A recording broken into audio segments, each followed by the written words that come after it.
For part 2, we ordered all the bottom end parts, crank, bearing and seals, and gaskets. Now let's take off all the plastics, the seat, the rear tire.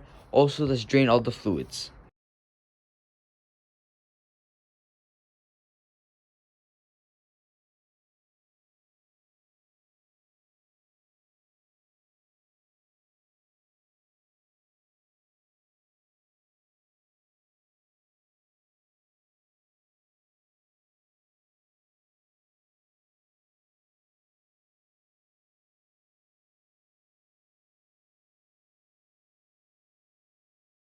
Got the engine out.